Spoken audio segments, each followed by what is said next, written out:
So here's the calculation that matches or that explains this average mass on the periodic table. So for carbon, there are 2 stable nuclei. There's also carbon-14, but that's radioactive, and its natural abundance is very, very small, so we don't really need to worry about it in the calculation. But there are 2 stable nuclei that occur naturally and are not radioactive, carbon-12 and carbon-13. So carbon-12 has how many neutrons? 12. Nope. I'm sorry. The mass is 12. 6 neutrons, right? Because carbon, by definition, has 6 protons. And if the mass is 12, it also must have 6 neutrons to make a total mass of 12. So how many neutrons are in carbon-13? 7, right. So that's not a big difference. If we look at that band of stability, just real quick, this carbon's got 6 protons, and so 6 or 7 neutrons keeps it in that area of stability. If I put more neutrons in, it's not stable anymore. But if I take a sample of carbon and I analyze how many of the carbon atoms have a mass of 12 versus how many have a mass of 13, I find this is the ratio. About 99% of naturally occurring carbon is carbon-12, and only about 1% is carbon-13.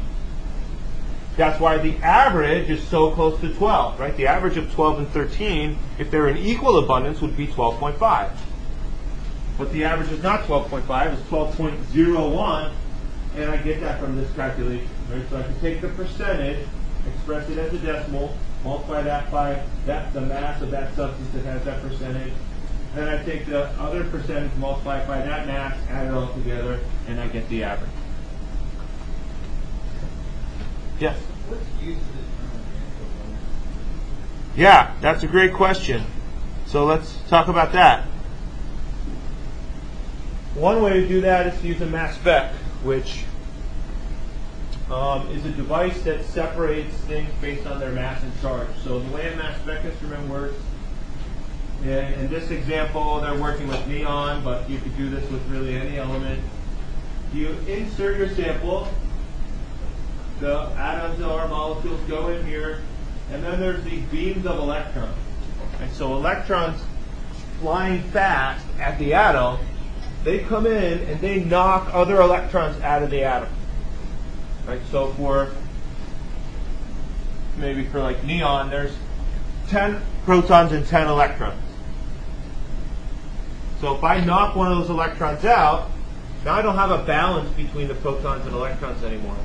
And that atom becomes charged. It will take on a positive charge if it loses an electron. It's not balanced anymore. So then I have these charged plates. This is very similar to the cathode ray experiment, except instead of having electrons flying through here, we have atoms flying through here, and we knock an electron off to create a charge on the atom. That charge attracts it to the plate, and then the beam is narrowed by the plate. And then there's a magnet that will also attract that atom. So if the atom is heavy, its momentum will carry it more of a straight line.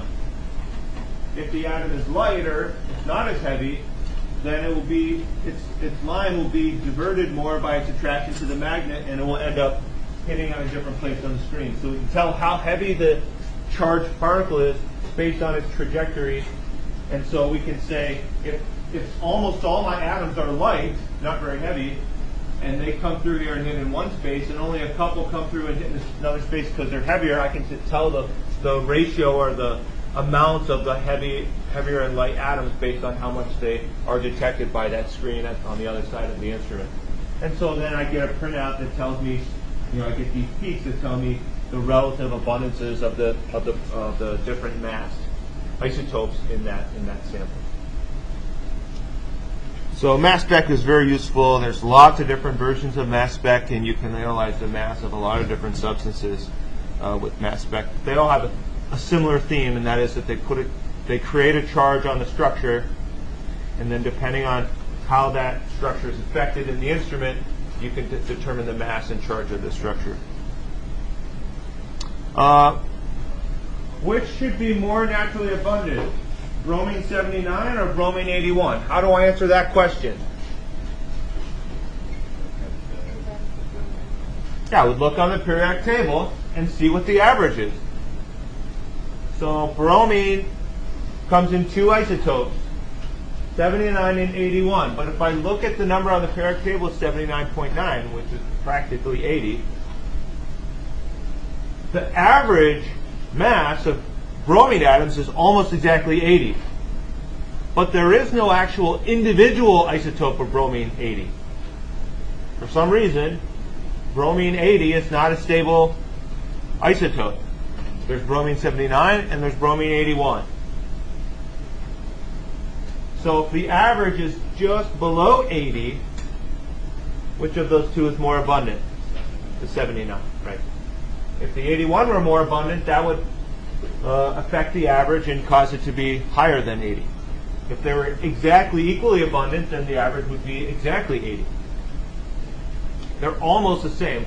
The natural abundance is like 51% of the atoms are this mass and like 49% are the other mass. So they're very similar in their natural abundance, and that's why the average is almost right between the two values. Right? And that contrasts with what's happening with carbon. So some elements have one isotope that's way more abundant than the other isotope. Some elements have isotopes that are similar in abundance. So it really just depends on the elements. There's no like trend that you can necessarily see there. So we can use the mass spec to determine how many of each massed particle is there, get a relative amount.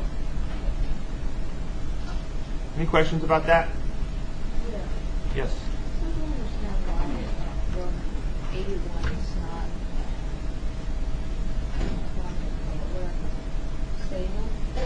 Why? You mean why bromine 80 is not stable? No, why is bromine 81 is not? Bromine 81 is stable.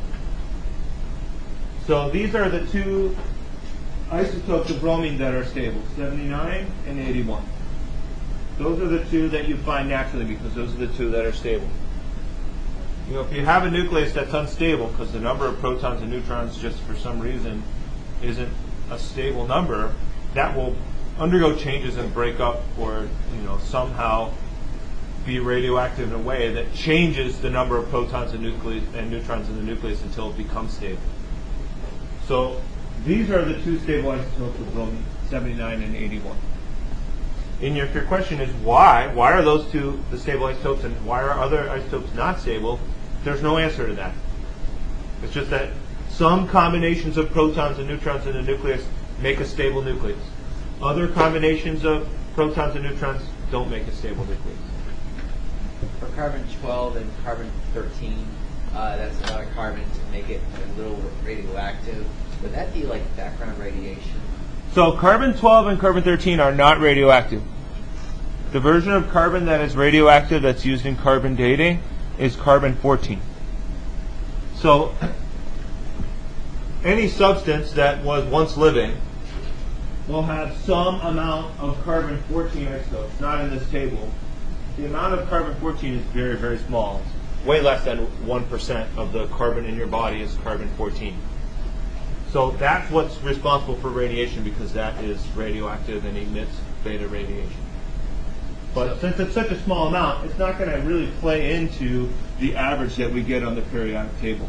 Okay, so you said carbon 14, an animal dies and becomes, would that be considered fossil fuels like coal, oil, and stuff? So over time, when you die, you're not eating food anymore, right? Right. So your body is not bringing in more carbon 14. Right now you have a certain amount of carbon 14.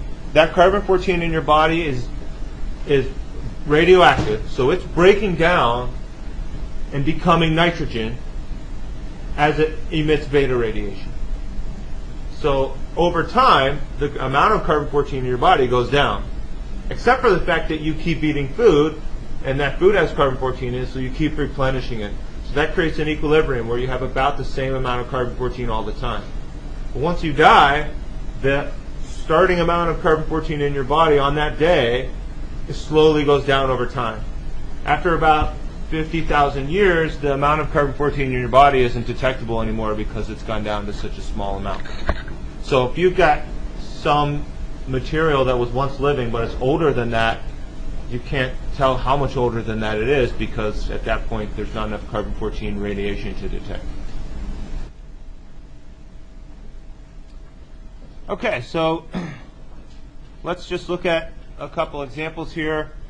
Just make sure we've got this skill. This is something that students usually have trouble with on exams. So just want to point out first that these two symbols are, oops, that's not right. Let's say this was a 5. So if I've got chlorine 35 with a 17 down here, that's the same as just chlorine 35. Right? The 17 is not important information because if I look at chlorine, I know it has 17 protons. It has to. That's what defines what chlorine is. So chlorine 35, if I wanted to know how many neutrons there were for chlorine 35, the neutrons would be equal to the total mass minus the number of protons, and that would give me 18 neutrons. So for that specific isotope, I've got 18 neutrons present. If I did have chlorine 37, then the neutrons would be 37 minus 17, which would be 20. Right? So I can always determine the number of neutrons by taking the mass and subtracting the number of protons. If I want to know the number of protons, all I need is a symbol. I don't need to know the mass. I don't need to know the charge. All I need to know is the elemental symbol, and that automatically tells me the number of protons. So for potassium, regardless of the mass, the proton number for potassium is always 19. The neutrons then would be the mass minus the protons, which would be 22. How do I figure out how many electrons there are?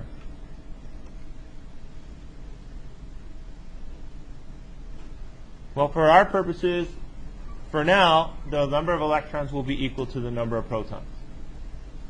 Sometimes you might see a charge shown to the upper right of the element.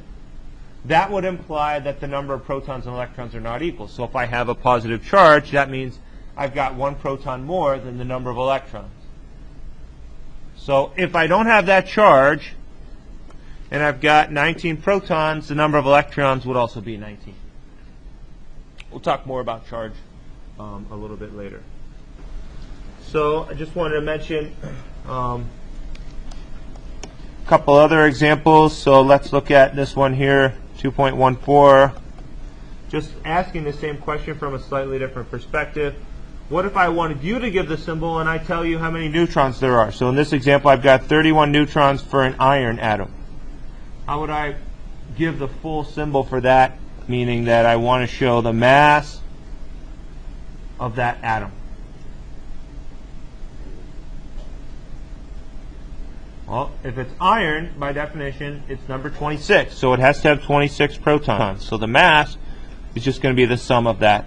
So that's, if I've got 31 neutrons, I've got a specific isotope of iron with a mass of 57.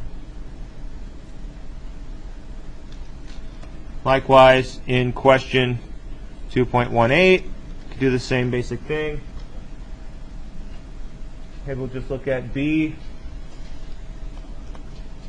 2.18b. It's telling me Z is 28.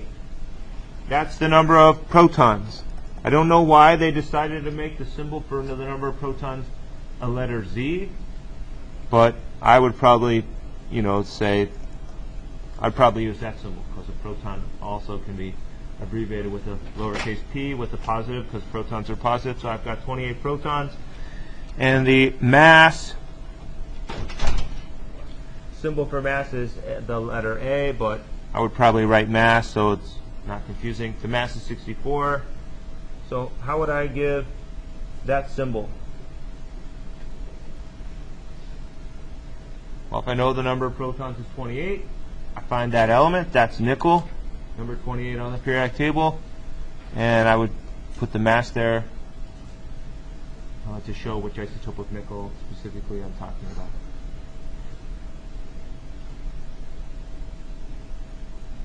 Questions about that? All right, let's take a look at this simulation. It's kind of interesting. Here we can build atoms.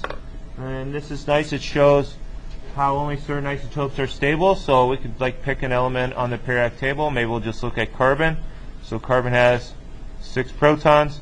And once I put a couple protons in there, if there are no neutrons, it's not going to be stable.